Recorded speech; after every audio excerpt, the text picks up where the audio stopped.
Coming up, springtime is storm time in the 4 states, and McDonald County is asking voters to fund some new storm shelters. Go from severe weather to a chance to see a snowflake every now and then. The cold front settled in. We'll have the latest from the Skywatch Weather Center. And after battling the COVID-19 pandemic for 2 years, Freeman Health System announces 0 COVID patients. The 4 states' most watched news starts now. Good morning and welcome to the KOAM Morning News. It is 5 a.m. I'm Tanya Bach. We'll get to those stories in just a moment, but first, let's go to Michael Hayslip. Cold. Yeah. Snow. No. Yes. Believe that.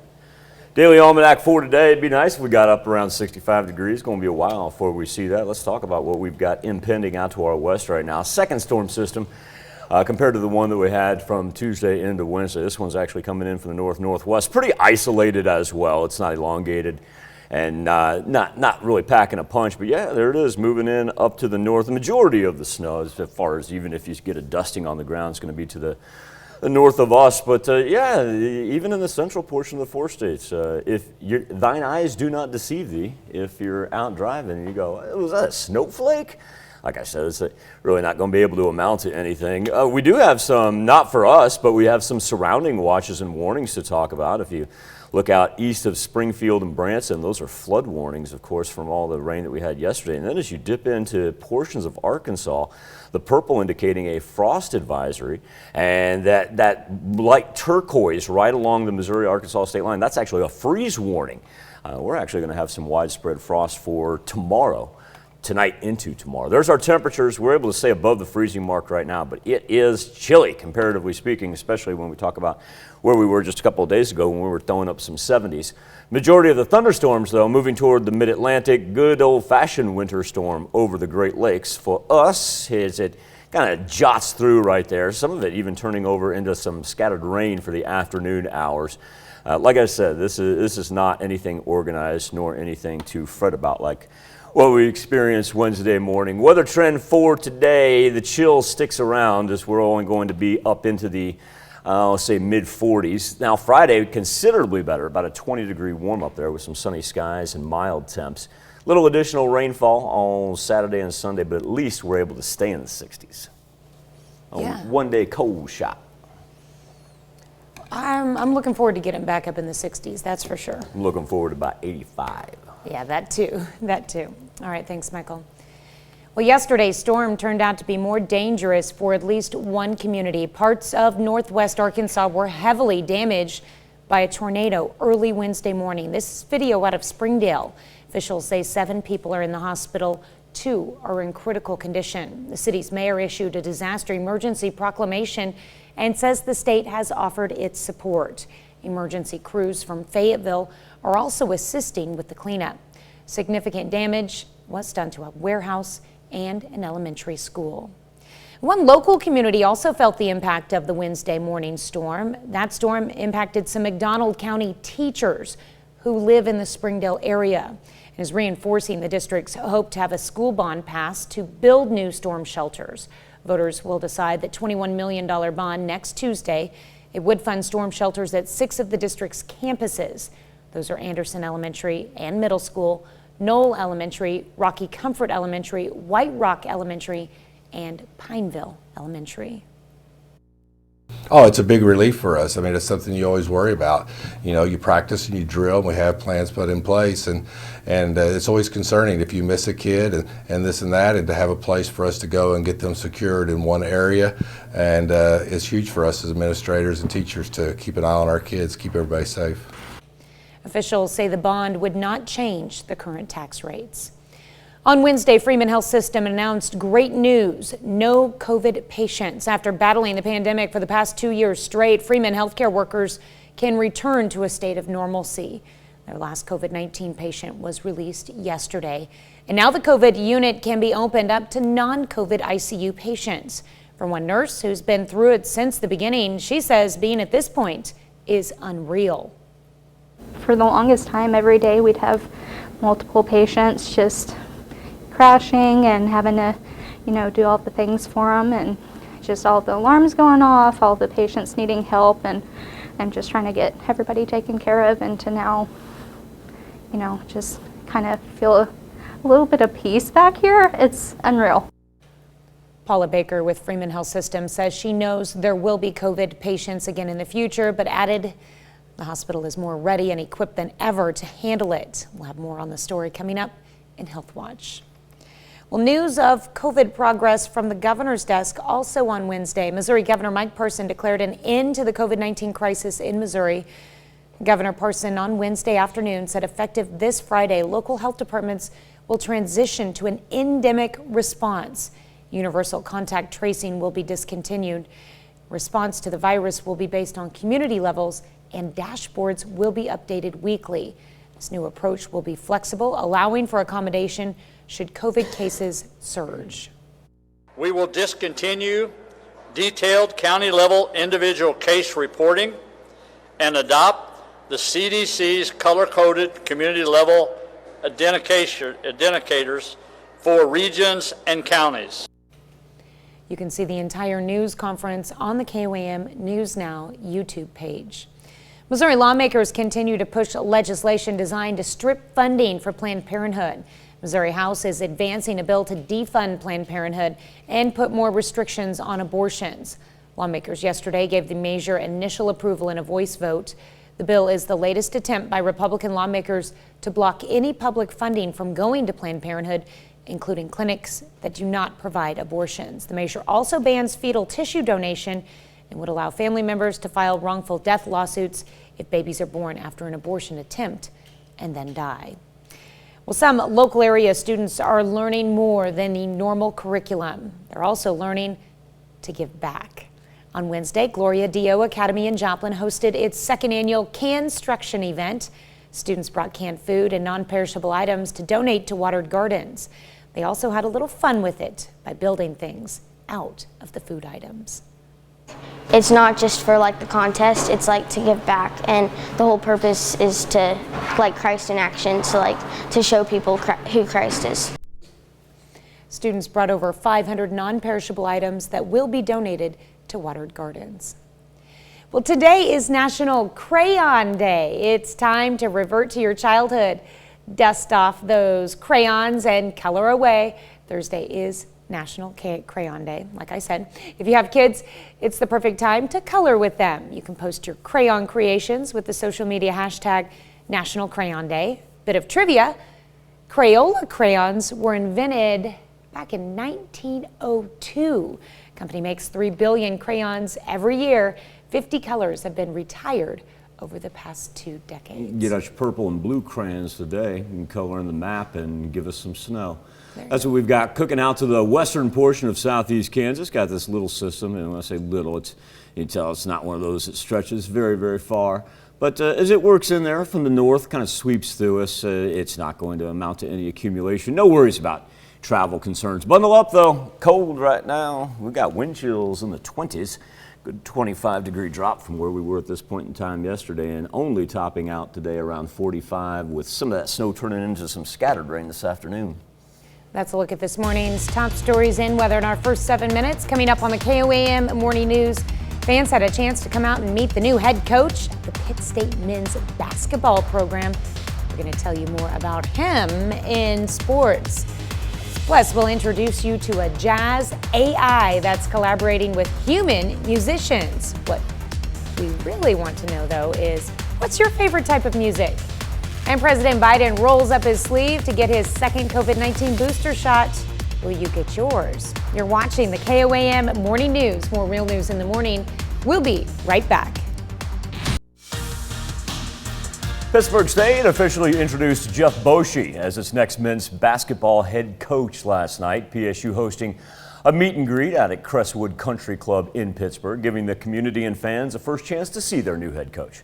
Well, let's put it this way. First time to see him in the Pitt State colors. Used to seeing him on the other side of the sideline back when he was at Missouri Southern.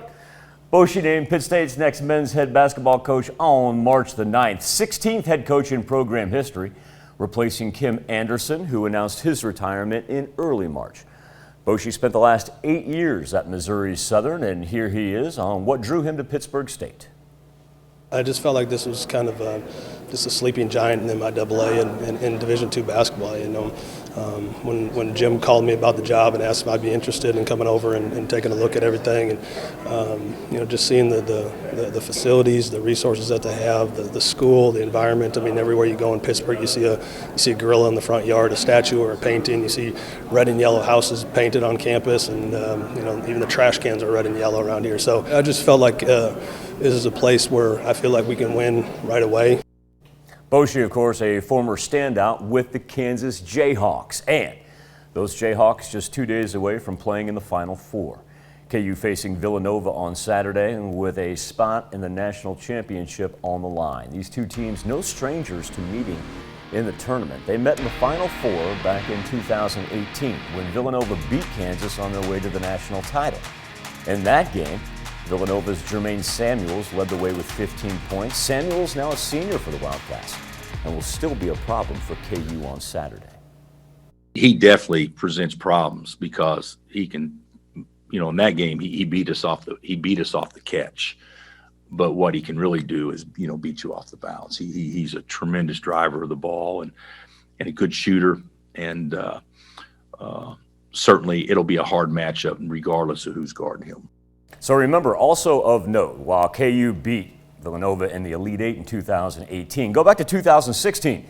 That was when Jay Wright won his first national championship at Villanova. That year, the Wildcats beat the Jayhawks in the Elite Eight. Jay Wright and his Villanova Wildcats now looking for their third national championship in the small time frame of just 6 years.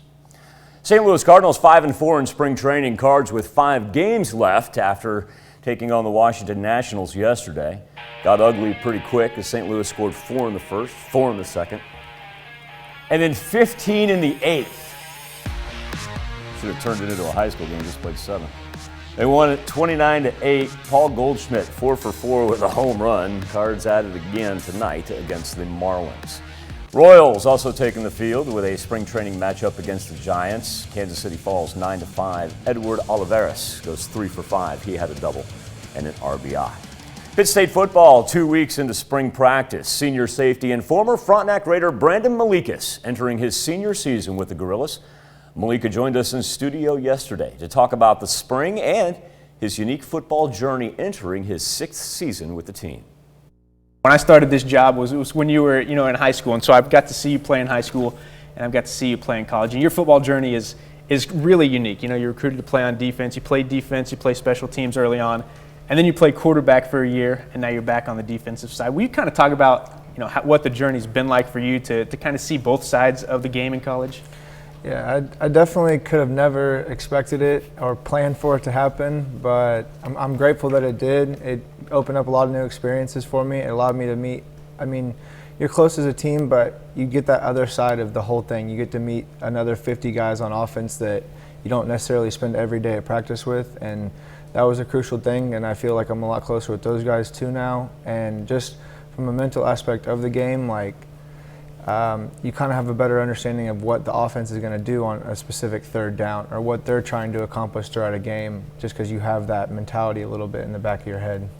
You can check out more of our interview with Brandon Malikis Sunday night on the KOAM News at 10. We'll also post that full interview on our website Sunday night, KOAMnewsnow.com. Still to come on the KOAM Morning News, reports of Ukrainian forces retaking territory are starting to become daily news. We're going to take you to one such town and to check on our chilly 7-day forecast when the KOAM Morning News returns. A little bit of a cold one out there this morning. Take a live look over 7th and Rangeline. Current conditions where we stand at 38 degrees with a wind chill now down to 31, and could see a snowflake every now and then. As a matter of fact, out in Wichita, they are currently picking up just some very light snow. Tracks up to Emporia. Was starting to see a little bit in Greenwood County there, just in our far western portion of southeast Kansas. It's not going to impact travel, even the traffic cameras that I've been looking at this morning. It's an occasional flake that you see drop every now and then, so not worried about it affecting our travel. But it does go to show you how cold that is. We'll see little light snow up for our far northern counties. We don't even think it'll be enough to even qualify it as a dusting as it moves through. Give you an idea, that's our thunderstorm activity from the original storm system down to the south, and you'll notice how this one actually moves in from the north, and it's much, much smaller geographically than anything that we had to put up with Tuesday into Wednesday, and certainly much less severe as well. That being said, let's talk a little bit about our cold front, because on top of the flood warnings that we've got along the Missouri-Arkansas state line, now none of these actually affect our highlighted counties, just to give you an idea what's in the surrounding area. We also have frost advisories throughout most of Arkansas, and then that turquoise even indicating a freeze warning. Here's where we stand. We're above 32 degrees, but still chilly outside. Looks like our low point right now, Independence chiming in at 33. Nobody up to 40. When we talk about where we were at this point in time yesterday, about a 20 to 25 degree drop, and wind chills right now, yeah, as low as, say about 24 to 23 degrees up in the far northwest. As those thunderstorms continue to move toward the mid-Atlantic, that's reflective upon the severe thunderstorm risk map, where we see the low category ranging from the Florida Panhandle all the way up to central New York. It's quite a distance right there. Our afternoon planner, that light snow actually tries to turn into a little scattered rain as our temperatures warm up for the afternoon. It's in and out, hope to shout, and then overnight as we get down into the 30s, we're going to have some more widespread frost. So we're actually going to go from Friday morning frost all the way up to a high of 66 tomorrow afternoon. Time now to turn our attention to the KOM News Now Facebook page and our morning Insta poll. Jazz music, perhaps like you've never heard it before. A new artificial intelligence robot is turning heads and perking up ears as it plays alongside a traditional professional orchestra. Marianne Rafferty gives us a special look. Humans and robots have been working side by side in factories for years. But now engineers are pushing the boundaries of how the two can partner in more artistic ways. This artificial intelligence jazz robot could be the answer as it teams up to play with live bands and create new songs. It's going to be a jazz algorithm, which we've been calling Jazz Transformer, or JT. JT is a futuristic music prodigy. Faculty at England's University of Southampton have loaded countless jazz songs onto its database, spanning from the 1920s to modern day, and JT does the rest, using special algorithms to form new songs from its archive and perform them as improvised solos. It selects the best bits and learns from it, and then using the chords, the harmony which we use in jazz, it then creates its own version of solos. JT now plays alongside the university's jazz orchestra, helping musicians embrace technology to expand their creativity. But as robots become more integrated into everyday life, it can cause people across all industries to question their job security. For now, some musicians view the technology as an enhancement. What you might get is more interesting jazz. Due to the nature of robots, they've often been created with the scientific community in mind, but musicians hope programs like JT can highlight how the arts and humanities can also play a role in advancing robot tech. Marianne Rafferty, Fox News. Our question for you this morning is, what is your favorite type of music? You can connect to us directly to the poll, KOAMNewsNow.com/vote, or via our Facebook page. Be back with Health Watch next. Topping Health Watch this morning, President Joe Biden rolled up his sleeve for a second COVID-19 booster shot on Wednesday. Came after he delivered a speech urging lawmakers to secure more funding for his administration's COVID-19 response. White House has been warning things like free vaccinations and COVID testing are at risk if more money is not freed up for them. President Biden specifically noted without additional funding, free booster shots may not be available for everyone in the fall, and that could prove especially problematic if there is another surge of the virus. Currently, second booster shots are only authorized for people 50 and older. The battle against COVID-19 is moving in the right direction. The CDC published its ensemble forecast on Wednesday, predicting the average number of daily deaths will drop over the next 4 weeks. Keep it in perspective, though, that's still more than 14,000 people expected to die from COVID-19 over the next month. And it's slightly higher than the prediction made in last week's ensemble forecast, but it's still one of the lowest projections this year. For the first time in 2 years, Freeman Health System announces it has no COVID patients. Hospital staff and leadership gathered to look back at how their work through the pandemic has impacted people's lives. KOM's Bronte Sorotsky has more. We work so hard.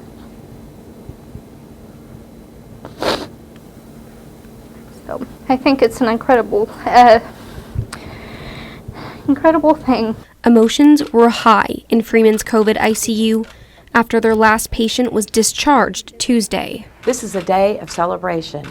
I am standing here in the COVID unit of Freeman Health System, and I am very, very pleased to tell you that it is empty of patients. Nurses like Alyssa Terrapin have been working in the COVID unit since the pandemic first started. She admitted the first COVID-19 patient of 2020. I remember especially being as uncertain as everything was in the beginning, just trying to quarantine myself from my family. And thankfully, I just live alone. I don't have any kids or anything at home like most of the others do, so just trying to stay away from my grandparents and my siblings and trying to keep them safe. During the height of the pandemic, Freeman had 3 COVID-19 care units open. Now, their final COVID unit has 0 patients. While they celebrate this win, they also say they want to honor those who did not make it out alive. I also want to honor those patients who we served who were not able to win against COVID-19. And, you know, we think of them often and their families.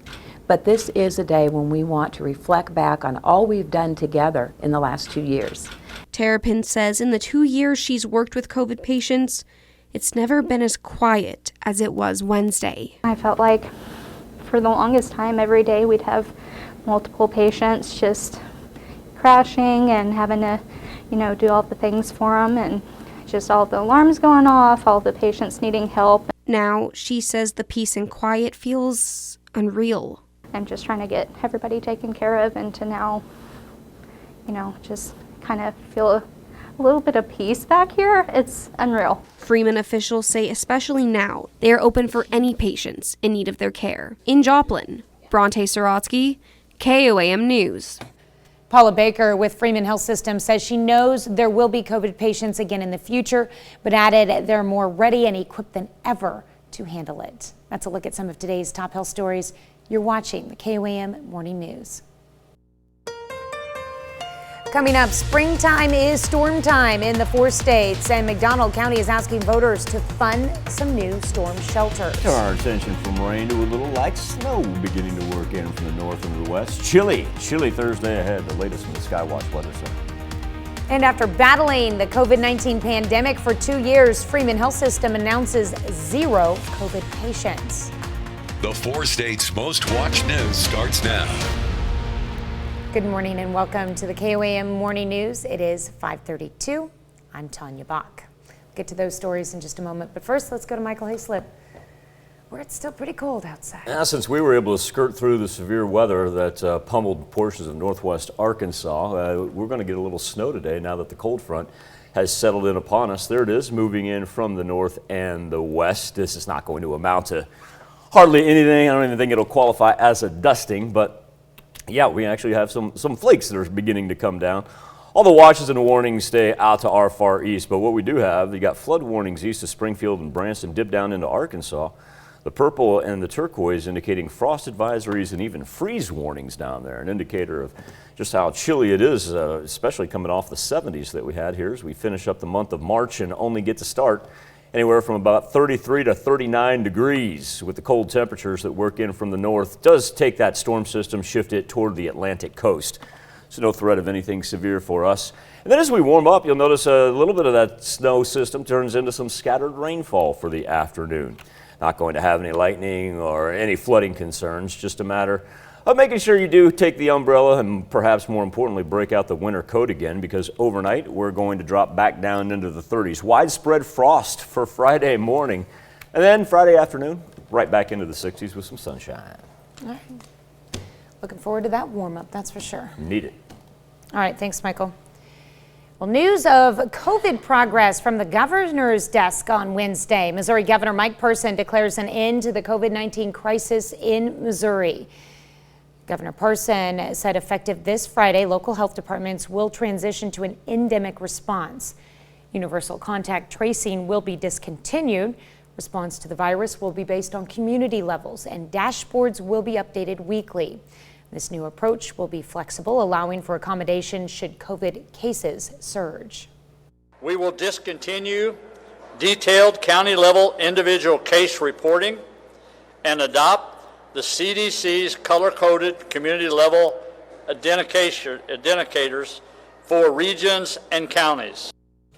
You can see the entire news conference on our website at KOAM News Now YouTube page.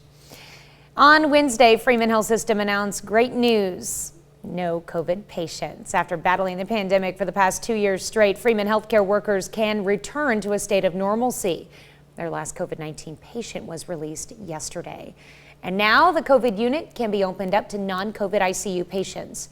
For one nurse who's been through it since the beginning, says being at this point is unreal. For the longest time, every day we'd have multiple patients just crashing and having to, do all the things for them, and just all the alarms going off, all the patients needing help, and I'm just trying to get everybody taken care of, and to now, just kind of feel a little bit of peace back here. It's unreal. Paula Baker with Freeman Health System says she knows there will be COVID patients again in the future, but added they're more ready and equipped than ever to handle it. We'll have more on this story coming up later this morning.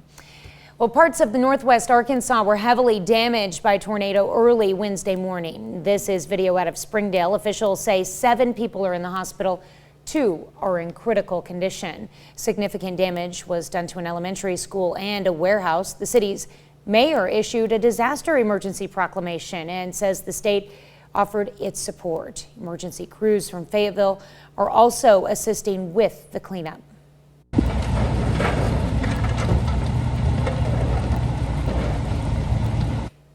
On Wednesday, the McDonald County School District posted a message on its Facebook page showing support for those affected, including the students and staff of that elementary school. Officials noted some of the district's teachers live in the Springdale area and are affected by the storm damage. Recent round of severe weather has reinforced the McDonald County District's hope to have a school bond passed to build new storm shelters. Voters will decide that $21 million bond next Tuesday. It would fund storm shelters at 6 of the district's campuses. Those are Anderson Elementary and Middle School, Knoll Elementary, Rocky Comfort Elementary, White Rock Elementary, and the Pineville Elementary. Oh, it's a big relief for us. I mean, it's something you always worry about. You practice and you drill, and we have plans put in place, and it's always concerning if you miss a kid and this and that, and to have a place for us to go and get them secured in one area. And it's huge for us as administrators and teachers to keep an eye on our kids, keep everybody safe. Officials say the bond would not change the current tax rates. Here's Michael with a look at your forecast. Just above the freezing mark on this Thursday morning. A whole bunch of 30s out there. Yet to see anybody even get to 40. Sunrise at 7:05, and even some light snow coming down far western portion of southeast Kansas. It's not going to affect any travel. We won't have to worry about slick roads, anything of that nature, but only topping out around 45 today. As we progress into the afternoon hours, we'll see a little bit of that snow transition into some scattered rain, and once again, it's going to be quick and nothing severe or organized like we had. 60s though by the time we get to Friday. This morning on the KOAM News Now Facebook page in our morning Insta poll, we're talking about music and artificial intelligence. Got my name by it. Human interaction with artificial intelligence, not a new thing. Been able to play against a computer opponent in games like chess for decades. Also sparked what ended up probably being people's biggest fear of the 80s when Matthew Broderick sat down and decided that he was going to try to play a computer. Remember that? Yeah, exactly. Our question for you, what is your favorite type of music? Right now, 56% prefer rock to 22% who say country. Then we've got 11% both chiming in on rap and jazz. You can take part each and every morning. KOAMnewsnow.com/vote or connect to us via our Facebook page. What's your favorite type of music, Michael? Whenever I'm in a vehicle with you, we don't listen to music, we listen to podcasts. So, yeah. I'm going to go with country for mine, but I appreciate all types. Depends on what kind of mood I'm in. Yeah. I mean, raised on the Beatles and Springsteen, so. There you go. There you go. The last album that I put on, which was a record, was Carrie Underwood. Her greatest hits, which is funny that she's The last album I already got put greatest on hits. was Darkness on the Edge of Town last night.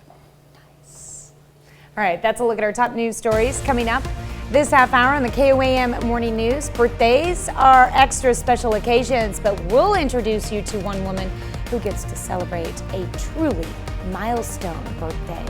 Plus, reports out of Ukraine say Putin's senior advisors are being less than honest about the Russian war efforts. We'll have the latest. You're watching the KOAM Morning News. More real news in the morning. We'll be right back. Topping World Watch, TV crews from CNN Czech affiliate CNN Prima have made it to the eastern Ukrainian city of Kharkiv on Wednesday, embedding with Ukrainian soldiers. Images from the second largest Ukrainian city show it as a devastated ghost town. The crew was shown several remnants of Grad rockets near what appeared to be apartment buildings. Ukrainian forces claim they pushed back Russian troops from a highway north of the city. Sloboda, a town roughly 12 miles from the city of Chernihiv, has been retaken by Ukrainian forces, seen in videos posted to social media. In the video, a bombed-out and flamed Russian tank is seen along with thick white smoke. Sloboda is vital to Ukrainian efforts to break the Russian encirclement of Chernihiv. The video has been geolocated and its authenticity, verified by CNN. Russian President Vladimir Putin may not be getting the full story about what's happening in Ukraine, and that could complicate negotiations between the two countries. Ukraine says talks will continue virtually tomorrow. Bradley Blackburn has the latest on the war. The White House says senior advisors to Russian President Vladimir Putin are afraid to tell him the truth about the war in Ukraine. We believe that Putin is being misinformed by his advisors about how badly the Russian military is performing. Officials say that could complicate a future peace agreement if Putin thinks he's in better shape than he really is. That he may not fully understand the degree to which his forces are failing in Ukraine.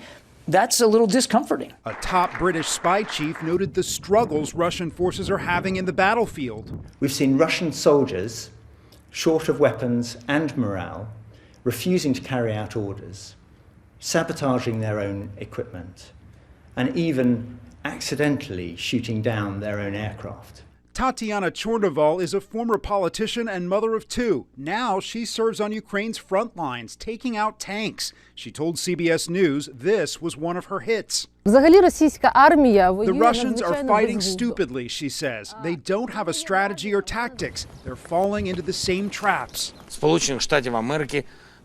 Ukrainian President Vladimir Zelensky thanked President Biden for an additional $500 million in aid, which will go toward maintaining government services. Bradley Blackburn, CBS News. Presidents Biden and Zelensky spoke on the phone for nearly an hour yesterday. Meanwhile, the United Nations says 4 million people have fled Ukraine since Russia's invasion began. More than 2 million of them have gone to Poland. That's a look at some of your biggest headlines from around the world. We'll be right back with the news you need to know before you head out the door. Here's a check of today's top headlines, the news you need to know before you head out the door. Diamond, Missouri man is convicted of sexual exploitation of a child. Terry Meiskell was found guilty of 1 count of producing child pornography and 1 count of using the internet and a cell phone to induce a child to engage in sexual activity. At the time of the offense, Meiskell was a counselor at a Purdy, Missouri drug treatment facility. Meiskell faces a minimum sentence of 15 years in federal prison without parole and a maximum sentence of life in federal prison without parole. Ottawa County, Oklahoma judge sentences a former jailer for stealing from an inmate's account. According to court documents, Clifford DeMond used the logins of 2 other county sheriff employees to reopen a released inmate's account. He then used the released Pay debit card to make purchases at a shoe store and at Walmart, spending more than $2,400. DeMond was sentenced to 7 years. That sentence was deferred. He'll instead spend 10 days in county jail and pay a fine and restitution. Oklahoma Republican Governor Kevin Stitt signs the Save Women's Sports Act into law, banning transgender women and girls from competing on female sports teams. Oklahoma is now the fourth state to enact this type of law. Supporters of the ban argue that trans athletes have an unfair advantage. Opponents say the problem does not exist in Oklahoma, that the law will endanger transgender kids. Missouri Governor Mike Parson declares an end to the COVID-19 crisis in Missouri. Governor Parson on Wednesday afternoon said effective this Friday, local health departments will transition to an endemic response. Universal contact tracing will be discontinued. Response to the virus will be based on community levels and dashboards will be updated weekly. This new approach will be flexible, allowing for accommodation should COVID cases surge. That's a check of today's top headlines. The news you need to know before you head out the door. Cold one when you do head out right now. These are our wind chills. These are not actual temperatures. These are wind chills, but sinking as low as 23 degrees in Yates Center. And unlike yesterday when the cold front began to move in and we had about a 20 to 25 degree gap from northwest down to southeast, look out to the eastern portion of southwest Missouri right there. Mount Vernon and Cassville, 24 and 23. It's just as cold on the east side as it is on the northwest side. It doesn't matter where you go right now that the front has settled over the entire four states. Weather trend for today with a little light snow trying to work in on the far western edge of southeast Kansas. Probably won't even end up being a dusting. Probably just some snowflakes you're going to see every now and then, but eventually those are going to transition over into a little slight rainfall. And as it does for the afternoon hours, not much of a warm up, only making it up into the mid 40s. It'll kind of roll right through off to the east, certainly nothing severe. And overnight, going to drop back down to the 30s. And the interesting thing for Thursday night into Friday, we're going to have some widespread frost on our hands. So got those plants outside. Let's make sure that we're planning ahead to take care of them because the frost is going to stick around into Friday morning. Now, Friday, we finally get a little sunshine and we're headed back up into the 60s. We're going to be able to roll 60s all the way through the weekend, pick up some additional rainfall Saturday morning and then Sunday evening sandwiched in between there, looking like a nice Saturday afternoon all the way through Sunday afternoon as well. And the nice thing is those rain showers that we do see over the weekend, we're not looking at anything severe. We'll be back with more KOAM Morning News right after this. A big family celebrated a big birthday in Pittsburgh, Pennsylvania on Tuesday, and the birthday girl, way north of 100 years old, got a surprise from a family member. Kelly Sasso has her story. Happy birthday, dear Nanny. Happy birthday to me. Happy birthday to you. This is the 111th time Janet Wharton has celebrated a birthday. This is awesome. I'm just honored to be here to speak on her behalf, and so happy that, it's just amazing that she's 111 years old, the oldest person in our family. Known simply as Nanny among her family members, Janet was born on March 29, 1911 in South Carolina. She was raised here in Pittsburgh. Happy birthday! Thank you. But in her lifetime, she also lived in New York, where she married Jimmy Vaughn and became a beautician. She also went to school for nursing and took care of others in that capacity a few days a week. But her biggest legacy is her family. Not many people get to see this many future generations. She had one child, 2 grandchildren, 6 great-grandchildren, and as she found out today, she is about to have a great-great-grandchild. She's having your great-great-grandson. Was it great? Yeah. Oh my God. Do you see the baby bump? Oh my. That baby boy expected to arrive in June. Janet has short-term memory recall issues, but she can go on and on about the older memories from her life, like her favorite vacation. That's the most beautiful place you've ever gone. If you ever get a chance to go to Hawaii, go. Her family feeling blessed they get to celebrate yet another year with their nanny. It's just surreal and so overwhelming. Sometimes I can't believe it. I look at her and I say, wow, because she doesn't look 111. Amazing woman. At 111, Janet has now officially surpassed the average life expectancy for an American woman by 33 years. That's impressive. We'll take another look at your forecast when we come back. A little bit of that light snow that we were talking about hanging out to the far west, even if you look at the traffic cameras there. from Wichita all the way up to KC. You don't even see anything sticking on the ground. Every now and then you see a random snowflake kind of fall into the view of the camera. So that's about the extent of it. Won't affect any travel or anything like that, and really no accumulation. I wouldn't even call it a dusting. By the time it's done, it's just kind of lingering out there, but it does give you an indicator too about how chilly we are on our Thursday morning. If we're able to support that, looking at 37 and 35 in Yates Center and Sedan out on the far west. And not a whole lot of difference no matter where you go. So everybody's in the 30s right now. Officially, we will have sunrise over Joplin at 7:05 this morning. Not much of a warm up though, even after that, as our temperatures are going to be stuck in the 40s, overcast skies.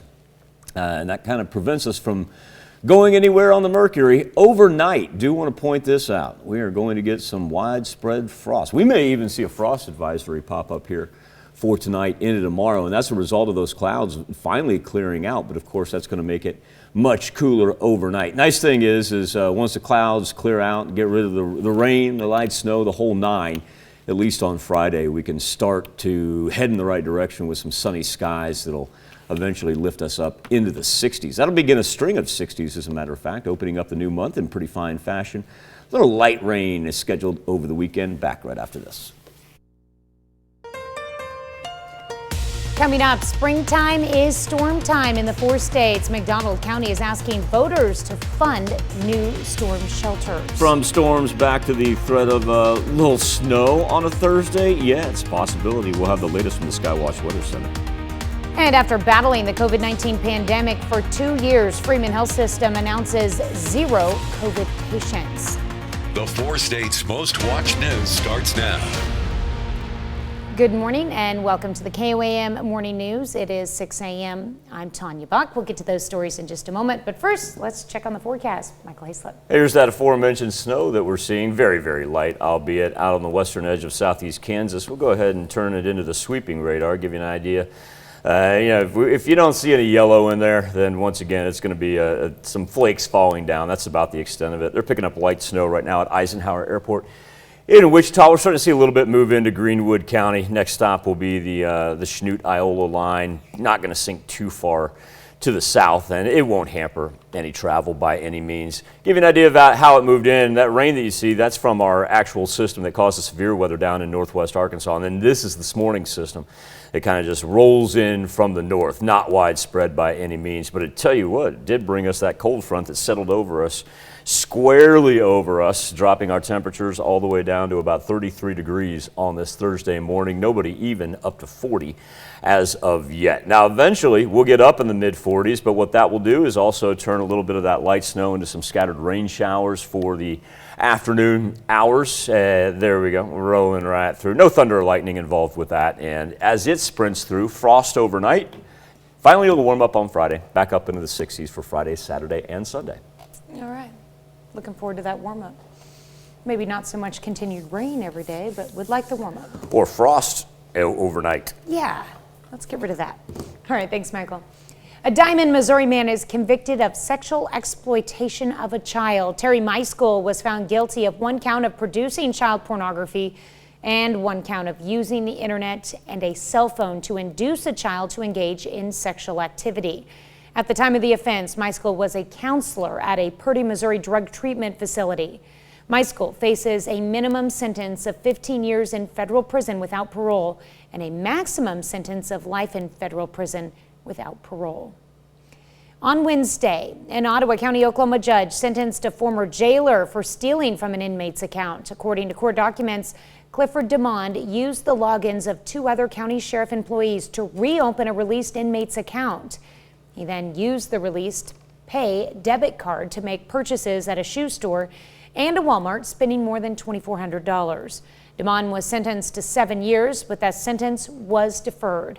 He will instead spend 10 days in county jail and pay fine and restitution.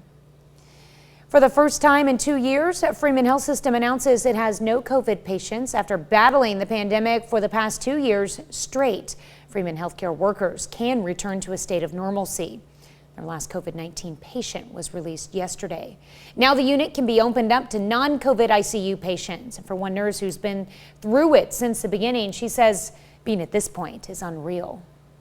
For the longest time, every day we'd have multiple patients just crashing and having to, do all the things for them, and just all the alarms going off, all the patients needing help, and just trying to get everybody taken care of, and to now, just kind of feel a little bit of peace back here. It's unreal. Paula Baker with Freeman Health System says she knows there will be COVID patients again in the future, but added they're more ready and equipped than ever to handle it. We'll have more on this story coming up in Health Watch. Well, parts of northwest Arkansas were heavily damaged by a tornado early Wednesday morning. This is video out of Springdale. Officials say 7 people are in the hospital, 2 are in critical condition. The city's mayor issued a disaster emergency proclamation and says the state has offered its support. Emergency crews from Fayetteville are also assisting with the cleanup. Significant damage was done to a warehouse and an elementary school. On Wednesday, the McDonald County School District posted a message on its Facebook page showing support for those affected, including the students and staff of that elementary school. Officials also noted some of their district's teachers live in the Springdale area and are affected by the storm damage. McDonald County School District hopes it will be able to pass a bond that will fund storm shelters at the school. Voters will decide that $20 million bond next Tuesday. It would fund storm shelters at 6 of the district's campuses. Those are Anderson Elementary and Middle School, Knoll Elementary, Rocky Comfort Elementary, White Rock Elementary, and Pineville Primary. Oh, it's a big relief for us. I mean, it's something you always worry about. You practice and you drill, and we have plans put in place, and it's always concerning if you miss a kid and this and that, and to have a place for us to go and get them secured in one area. And it's huge for us as administrators and teachers to keep an eye on our kids, keep everybody safe. Officials say the bond would not change the current tax rates. Today, back in 1889, the Eiffel Tower is dedicated to Paris in a ceremony presided over by Gustave Eiffel, the tower's designer. It was attended by the French Prime Minister, a handful of other dignitaries, and 200 construction workers. In 1889, to honor the centenary of the French Revolution, French government planned an international exposition and announced a design competition for a monument to be built in central Paris. Out of more than 100 designs submitted, Eiffel's design of an open lattice wrought iron tower that would reach almost 1,000 feet above Paris was selected. Gustave Eiffel also helped design the framework of the Statue of Liberty. However, despite being chosen, the tower was greeted with criticism and skepticism from critics who argued it would be structurally unsound, would be an eyesore in the heart of Paris. And, just earlier or just last month, we announced that they added another 100 feet to it. It's definitely structurally sound. Yeah, it's withstood the test of time, to say the least.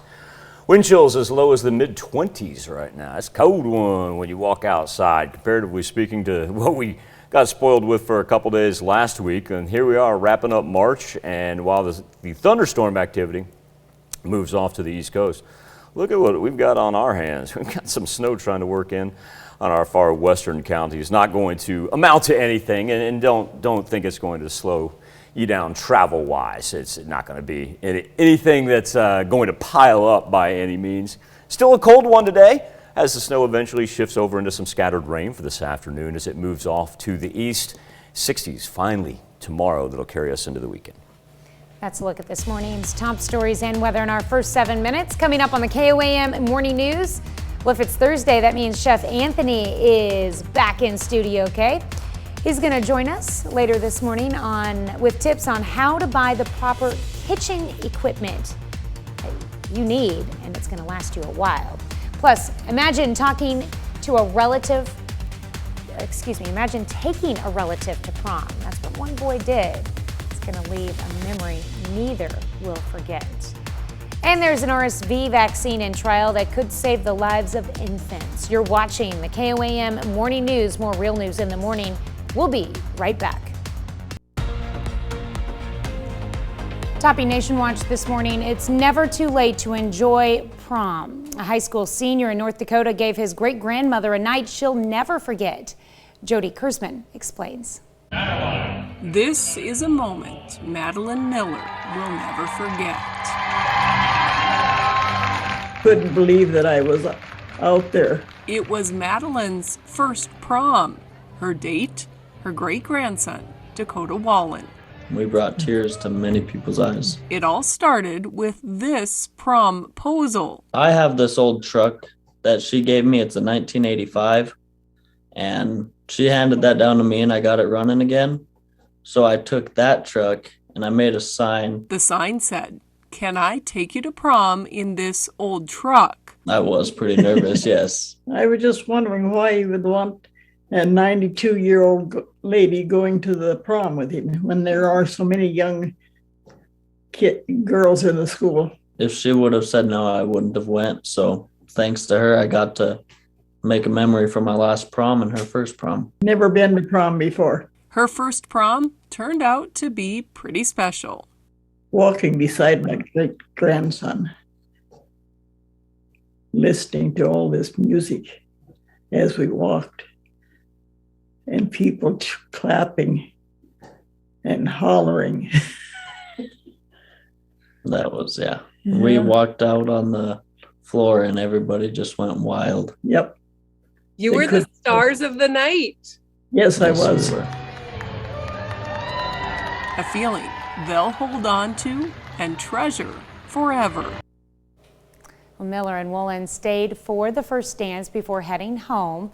Miller says she only went to a year and a half of high school before her father got sick and she had to drop out to help out on the family farm. Let's a look at one of today's top national stories. We'll be right back. Welcome back to the KOAM Morning News. We have Chef Anthony joining us from Pittsburgh High School Culinary Arts Program again this morning. And we're going to be talking about cooking equipment, a little equipment 101 this morning. Yes, well, everybody, we can all go through our cabinets at home, the drawers. We all have a knife drawer that has all sorts of knives in it, and most of them are dull or they won't do the job that we have. We all have that cabinet of pans that maybe they're just junk, and you got hundreds and hundreds of dollars worth of pans in there. Well, I want to show you how to buy wisely and save a little bit of money in the same process. Okay. So let's start with some of the larger things that we use, like a food processor. The idea behind a food processor is for you to be able to chop, shred, anything that you want it to do. And this particular model has an adjustment on top, so you can adjust cutting size.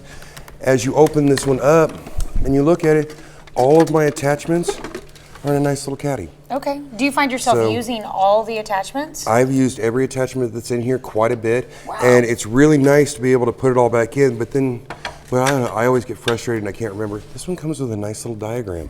Don't throw it away. Don't throw it away. It sits right on top, and everything fits so nicely inside of it, and you can store it under your cabinets. You don't have to worry about it. So this one is about $200. So, but if you think about all the things that it'll take the place of, you can't pass it up. Okay. Everybody has a blender at home, but what's the biggest problem with a blender? It's never big enough. You ever try to make a milkshake in that blender at home? Ice cream gets stuck right across the top of the blade. Immersion blender. So this little bitty thing will do 3 gallons of liquid. Okay. So this one you can pick up for about $100. It's actually really, really good because 3 gallons, I mean, if you're gonna make 3 gallons worth of soup or chili or sauce or something, it's there. But if you don't need to do that much, you still have something that's that powerful. How deep can you safely immerse it? This one will go all the way down to the vents. So all of the metal can actually be immersed into what you're working in. Okay. So this one's really nice to do it. And you can get them bigger. I've seen ones that'll do up to 20 gallons. So little hand tools, tongs, we all need tongs. Make sure that they have a nice heavy construction of metal. The spring's real tight inside, you don't want them to be floppy. And we all have that horrible box grater at home. The old metal one. Exactly. These are hand graters. These are wonderful because you can hold your cheese still, you can hold your fruit still if you're looking for zest, and you can get, generally you can get 3 packs like this for $20. Okay. And these have a nice rubberized handle that are ergonomically controlled, and you just saw it back and forth like a fiddle. There you go. So we have different types of them too. Different types for whatever you want it to be. If you're just going out to purchase one grater, like how do you know what Well, you can generally get them in sets like this, so you have a grater, a zester, and a slicer. So most of them, they come in 3s, Grater, just to make sure that you have zester, them. Slicer. There you go. And then let's talk a little bit about the pans. Okay. Now, we've used this pan on the air. I love this pan. It's a great pan. But my biggest problem with it is it's a little floppy, but it has a collapsible handle. So if you're confined on space, it's a good little pan. And the Teflon coating in here is actually pretty good. This one needs to be tightened too, I think. So, but this is what most of us have at home. Yes. This is a very popular, the pan is made by a very popular food critic on TV. So they slap her name on there and away they go. But the problem is this Teflon coating doesn't last very well. You can see where students have started to chip it away inside. Well, and that's because people use metal on the Teflon and That it is scrapes true. away. But this pan is 8 months old. Oh. This is the same Teflon pan. This is a restaurant grade Teflon pan. This pan is 2 years old and is used twice as much as the other pan. Do you use metal utensils in this one? They use metal utensils inside this one. And this one actually cost, because I figured it up, in the kit that I got with this one, this was a $25 pan. This was a $16 pan. Really? So, in the whole kit? In the whole kit. So you break it down, you can buy the pans individually, and this one you can take right off the stove and stick right into the oven. So it's But a it nice does have heavy a duty. metal handle. Does have a metal handle, but you can get rubber covers to go over your handles. Okay. So, and I always use a towel is what I use. I always and my forget. students use it. I did that the other and day. then I go to grab it and I'm like, oh man. Yeah. And it's funny you say that because we're talking about starches in class, and so the kids are sauteing potatoes and they made rice pilaf. I had one of my beloved students touch the pan 3 times in 5 minutes because she kept forgetting it was hot. I love her to death, but just one of those deals. And then here's the equivalent of that saute pan, or excuse me, of the Teflon pan. This is just a traditional saute pan. This one is actually closer to 10 years old. Oh wow. So, but you can feel a big difference in the weight. And these you can buy these for $12. Okay. So, and then of course, cast iron. We all want a cast iron skillet in our house. Pick one up, go shopping around. Spend a little bit of extra money if you don't have a family hand-me-down. Is it so that safe you can to get a good one. use a lot of cooktops are like these here? These glass cooktops, I don't Is it- recommend using cast iron on. Yeah. Because I know they are whenever kind you of cook susceptible. with it, you bring in your My little flame propane. burner. Yeah. Exactly. I trust that one. I like the heat the way that it does, and I really don't want to break your nice, beautiful glass top burner. Which this is about 20 years old. So. So, yeah, and we don't want to tear it up. And then we have that dreaded drawer. Everybody has one of these at home. Sometimes they're serrated, sometimes they're not. Most of the time they're dull. But this one, this is very light. And most of the time you can pick these up, they're $25, $30, and you get a couple of knives. But chef, they look so good. I'll show you. This is a student kit that I provide to my students. This is $110. And inside of it is one of every knife that they're going to use. So they have a boning knife, they have a paring knife, they have a sharpening steel, they have an ergonomic slicer. This right here is the same knife as this one right here, but if you feel the difference between the two, It's got a lot more weight. it's got a lot more weight. It's not stamped out of a piece of metal. It's actually cut, so you get a little bit better quality knife. Plus, the manufacturer of most restaurant quality knives, they guarantee their product if something was to break or to come across on it. So you can save a little bit of money by buying really good knives. This set is in its whole 6 pieces, including the steel, is $110 with the kit to keep everything nice and clean and rolled up in.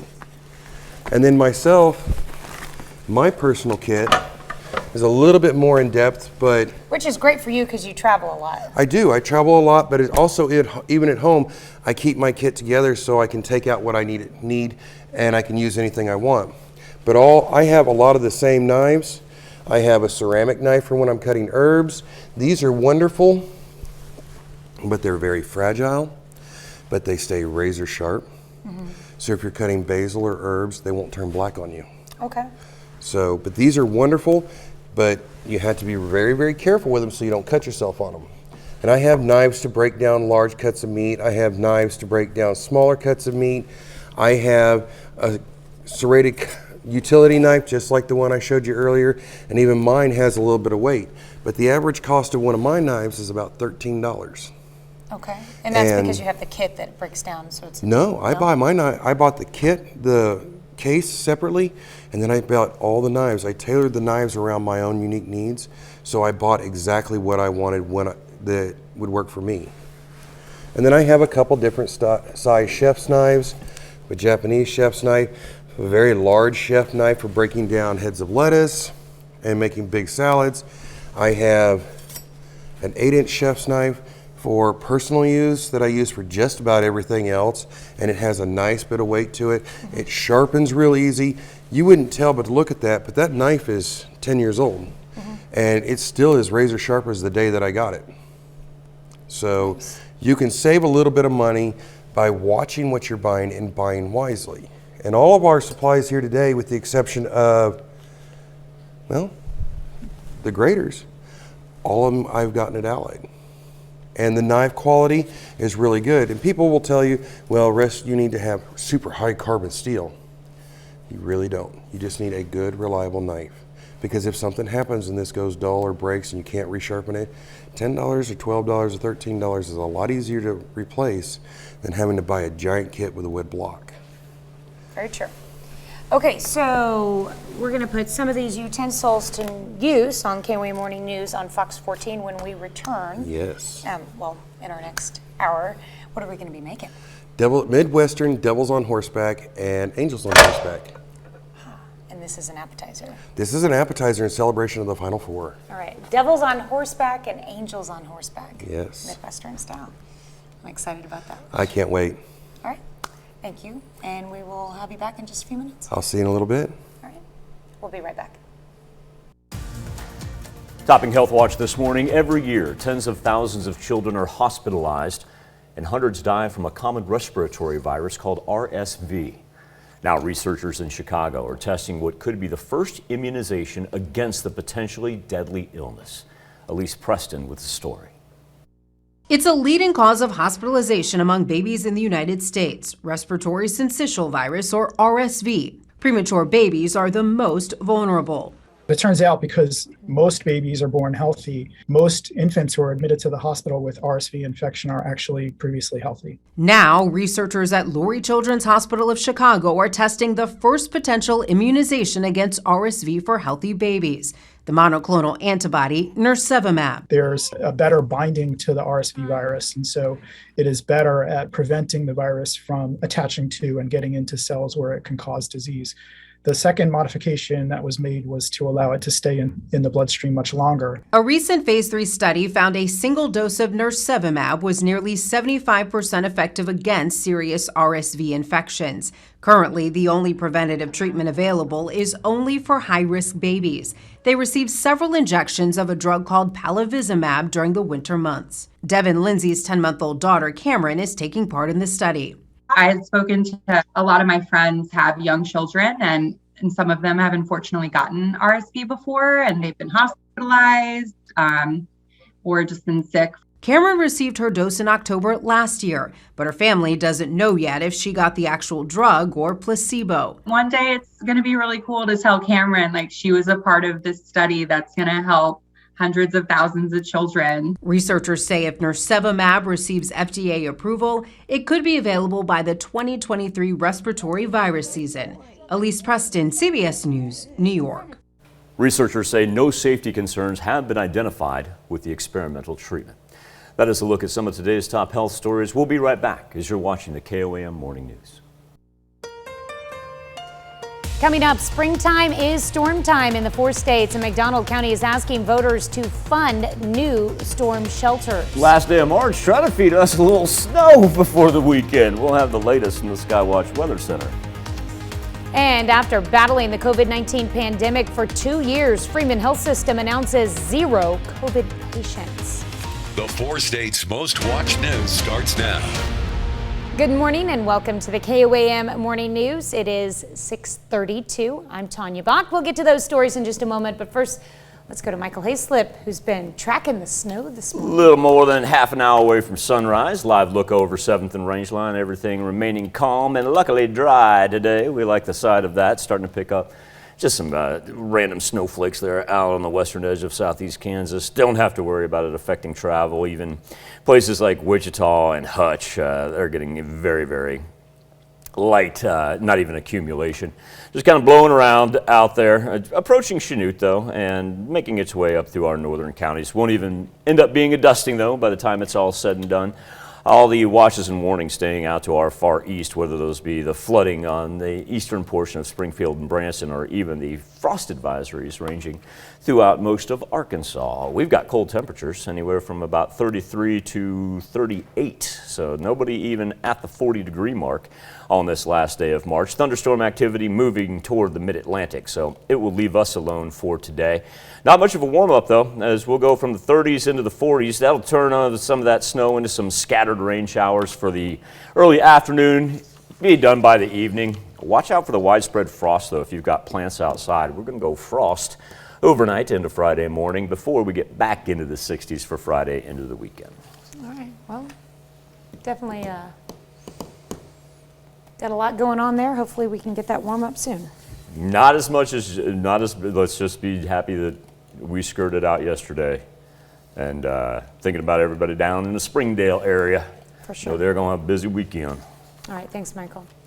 McDonald County School District hopes to have a school bond passed that will build new storm shelters. Voters will decide that $21 million bond next Tuesday. It funds storm shelters at 6 of the district's campuses, those being Anderson Elementary and Middle School, Knoll Elementary, Rocky Comfort Elementary, White Rock Elementary, and Pineville Primary.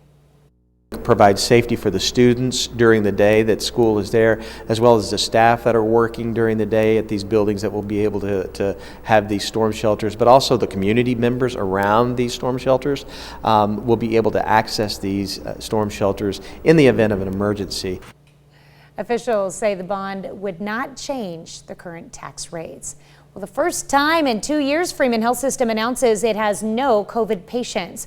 Hospital staff and leadership gathered to look back at how the work throughout the pandemic has impacted people's lives. KOAM's Bronte Sorotsky has more. We work so hard.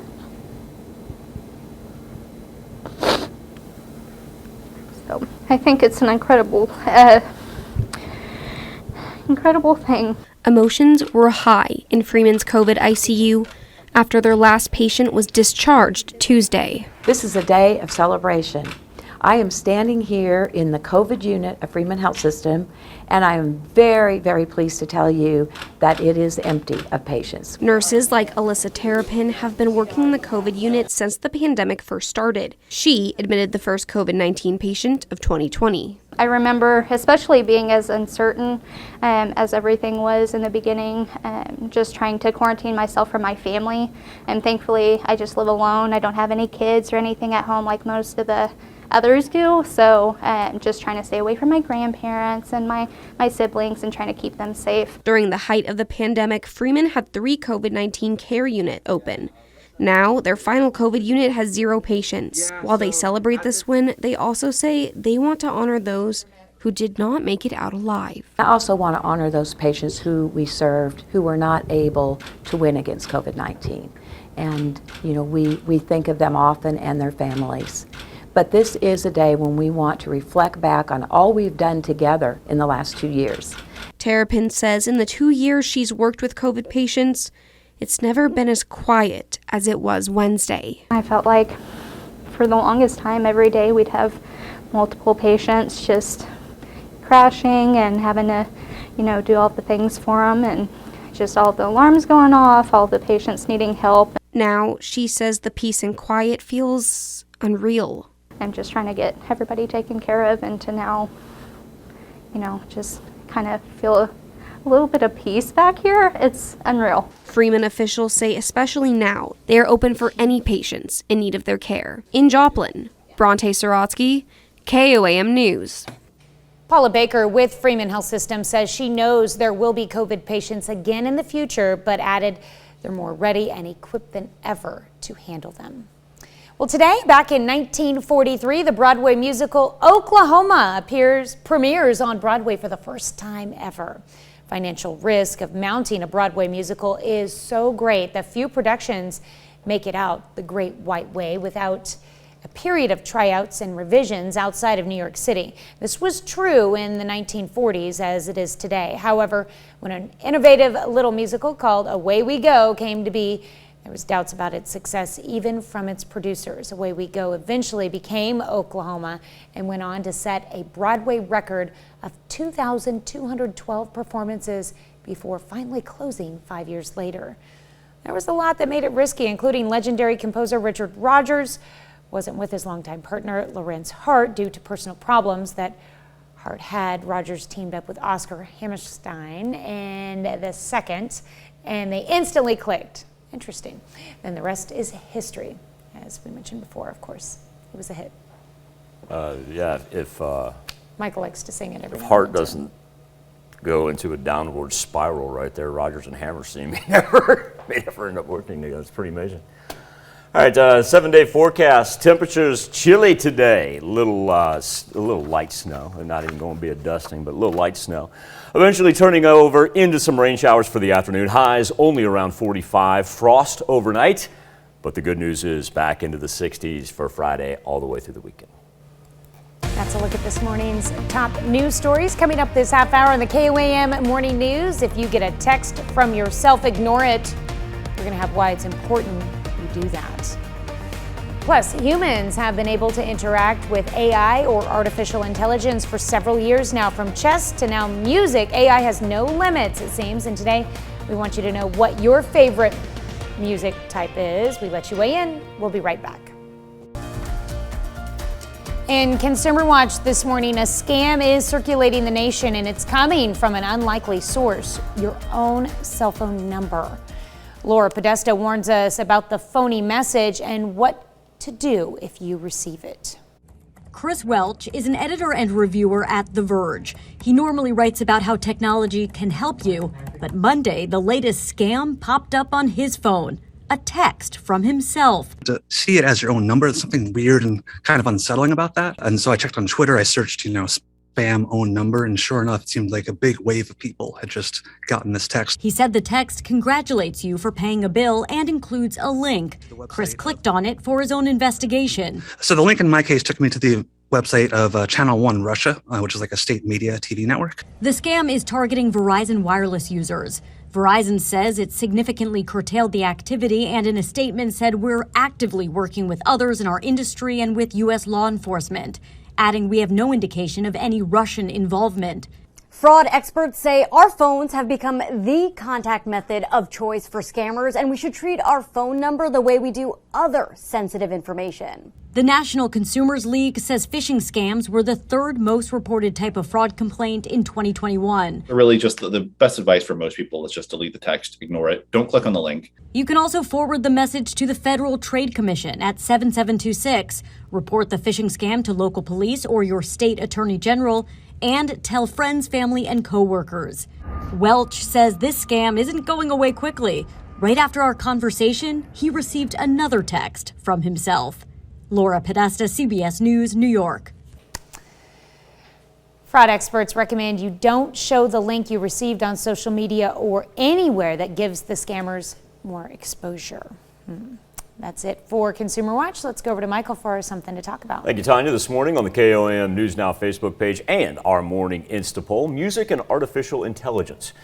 Now, human interaction with AI, not a new thing. We've been able to play against a computer opponent in games like chess for decades. We've seen Matthew Broderick do it on the big screen. We've seen robots and humans work side by side for some years, but that collaboration has taken place in a factory setting. Now, engineers are looking into more artistic collaborations between man and machine. In fact, Jazz Transformer, JT, is a jazz algorithm that can and has performed with human musicians. It's hoped that musicians will view this technology as an enhancement and not a threat. Our question for you this morning on the Insta poll, what's your favorite type of music? And right now, 59% of you coming in saying it is indeed rock and roll, followed by about half that go with country, And then we've got anywhere single digits ranging from classical, rap, pop, and jazz. Each and every morning you can go to KOAMnewsnow.com/vote or connect to us via our Facebook page as well. We're going to come back, celebrate birthdays and anniversaries, but first, off to the Big Apple. Check in with our friend Tony. Hey, I'm Tony DeCopel. Coming up on CBS Mornings, spring break vacations are making a comeback as COVID cases are on the decline. Jamie Yuccas visits a Nickelodeon-themed resort. There it is for a peek at the family travel boom. And yes, there will be slime. And yep, that's Jamie getting slimed. That's coming up on CBS Mornings. We take this time to honor today's four-state hero, Harold Burns. Sergeant First Class Burns served in the Army from 1950 to 1952. He served in Korea and in Japan with the 40th Infantry Division as tank commander and earned the Combat Infantry Badge, the Good Conduct Badge, and several other awards during his service. Native of Cherokee, Kansas, we thank you, today's four-state hero, Harold Burns. We begin our birthday list with Bryna Peter, who's celebrating her 12th birthday, reminding us that some warm spring and summer weather is on the way. She is celebrating in Chanute. A very happy birthday. All right, Alyssa Carter turning 25 years old this year. What a great picture there of Alyssa in Iola, Kansas. Ryan Clark has his 27th birthday. Ryan, a very happy birthday in Columbus. All right, in Nevada, TJ Pike celebrating birthday number 32 this year. Happy birthday, TJ. From TJ to AJ. There's AJ Reno. He is celebrating his 39th birthday and resplendent in the tux. Maybe he wears the tux on his birthday each year. Could be. We do not know. Happy birthday to AJ in Humboldt. Bringing the stash back, too. All right, and we've got Dusty Elbrader turning 41 years old this year. What a great family picture for Dusty there. Happy birthday from Sammy, Daisy, and Bentley. Our good friend Tanya Kleffman. She is celebrating her 47th birthday. Miss Tanya, long time no see, and a very happy birthday to you as she celebrates in the Berg. Happy birthday, Tanya. And happy birthday wishes going out to Joan Birdsong. Joan is celebrating number 86 this year in Girard. Now, for all your animal care needs, there's Crystal Holder. So if you're going to be out at Girard Animal Hospital, say hello to the good doctor. She is a veterinarian out there. And Crystal wants you to know that these birthday wishes come with love from your tech. I love that she's wearing the Fritz's hat, though. Oh, yeah. Great restaurant. Yeah. All right, happy birthday, Crystal. And happy birthday going out to Alicia Hobart in Joplin. Hope you have a wonderful day. Well, that gentleman right there on the right, smart man. Uh-huh. Smart man. He's like, I ain't gonna forget. And here's how I'm gonna do that. We're gonna get married on your birthday, Miss Alicia. And so the gentleman there on the right is Randy, Alicia's husband for the last 22 years. And so congratulations to the Hobart. Happy birthday to Alicia, and then congratulations to the Hobarts as well as they celebrate 22 years of wedded bliss. Always just, it's all gravy unless he forgets both of them. Guaranteed he's never forgotten in 22 years. I hope not. Mark my words. Yeah, happy anniversary, Hobarts. We've got a very, very special birthday on Parsons. Yeah, we do. Miss Grace Warsler Cass. And the birthday card says it all right there. Miss Cass is celebrating her 100th birthday. Grace, from all of us here at KOAM and Fox 14, a very, very happy birthday to you, ma'am, as she is in Parsons. And I know everybody in Parsons that knows Miss Cass, either stop by, tell her happy birthday, or give her a honk on the way past the Cass household right there. That is tremendous. Reese Horton celebrating a 15th birthday in Carthage. Reese wants you to know that this comes with love from Grandma and Grandpa. Brandon Favuzzi, a happy birthday from your mom and your stepdad as Brandon celebrates his 18th birthday. And James Ochoa, he's turning 56. James is in Joplin. And James, this comes with love from mom, dad, brother, and sister. A happy birthday and happy anniversary to all on this last day of March. That's where you can send them into Birthdays at KOAMTV.com. You can also go to our website at KOAMNewsNow.com. Speaking of the interweb, here's Tanya Bach with a very important birthday announcement. That's right. You can be a part of the KOAM Birthday Club by going to our website and signing up. And once you do, you'll get special deals from local businesses. Go to KOAMNewsNow.com and sign up for the KOAM Birthday Club today. Now, coming up here in a bit when we transition over to the KOAM Morning News on Fox 14, there's a group on the East Coast that wants to build the world's tallest flagpole. It's all for a very good reason. They want to use it to help honor veterans and active duty military, saying it's the first flag that they'll see when they leave the country and the first flag that they'll see when they come back. We're going to bring you those details when we open up the KOAM Morning News on Fox 14, and we'll be back right after this. Here's a check of today's top headlines, the news you need to know before you head out the door. A Diamond, Missouri man is convicted of sexual exploitation of a child. Terry Meiskell was found guilty of 1 count of producing child pornography and 1 count of using the internet and a cell phone to induce a child to engage in sexual activity. At the time of the offense, Meiskell was a counselor at a Purdy, Missouri drug treatment facility. Meiskell faces a minimum sentence of 15 years in federal prison without parole and a maximum sentence of life in federal prison without parole. Ottawa County, Oklahoma judge sentences a former jailer for stealing from an inmate's account. According to court documents, Clifford DeMond used the logins of 2 other county sheriff employees to reopen a released inmate's account. He then used the release pay debit card to make purchases at a shoe store and at Walmart, spending more than $2,400. DeMond was sentenced to 7 years. That sentence was deferred. He'll instead spend 10 days in county jail and pay a fine and restitution.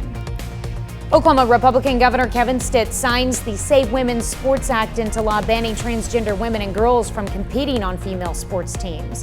Oklahoma is now the 4th state to enact this type of law. Supporters of the ban argue that trans athletes have an unfair advantage. Opponents say the problem does not exist in Oklahoma, that the law will endanger transgender kids.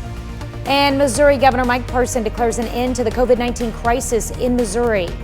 Governor Parson on Wednesday said effective this Friday, local health departments will transition to an endemic response. Universal contact tracing will be discontinued. Response to the virus will be based on community levels, and dashboards will be updated weekly. This new approach will be flexible, allowing for accommodation should COVID cases surge. That's a check of today's top headlines, the news you need to know before you head out the door. That light snow that we're seeing out on the western edge of southeast Kansas eventually turns into some scattered rainfall for this afternoon. Temperatures in the 30s right now. About mid-40s, as good as we're going to get. Now remember, overnight after the cloud begin to clear off, we're going to have some widespread frost for tonight into early Friday morning, but at least Friday will bring us temperatures back into the 60s along with some sunshine. All right, well, coming up today at noon, we're making coconut bread pudding in the Mr. Food Test Kitchen. Morning news continues on KOAM. CBS Mornings is next. Coming up, Holly Williams rides along with Ukrainian soldiers headed to the front lines to find out why they're fighting and what they think about the Russian military's performance so far. Or you can switch on over with us on Fox 14, where your only local morning news continues. And this morning, Chef Anthony comes back by Studio K to make us some Final Four worthy appetizers. Plus, we get a sneak peek at an award-winning movie based on some real-life events. Once again, that's when we switch on over to the KOAM Morning News on Fox 14. Wraps it up for this Thursday edition. Try to stay warm. Be safe. We'll do this all again tomorrow morning. And we're going to do it again today at noon.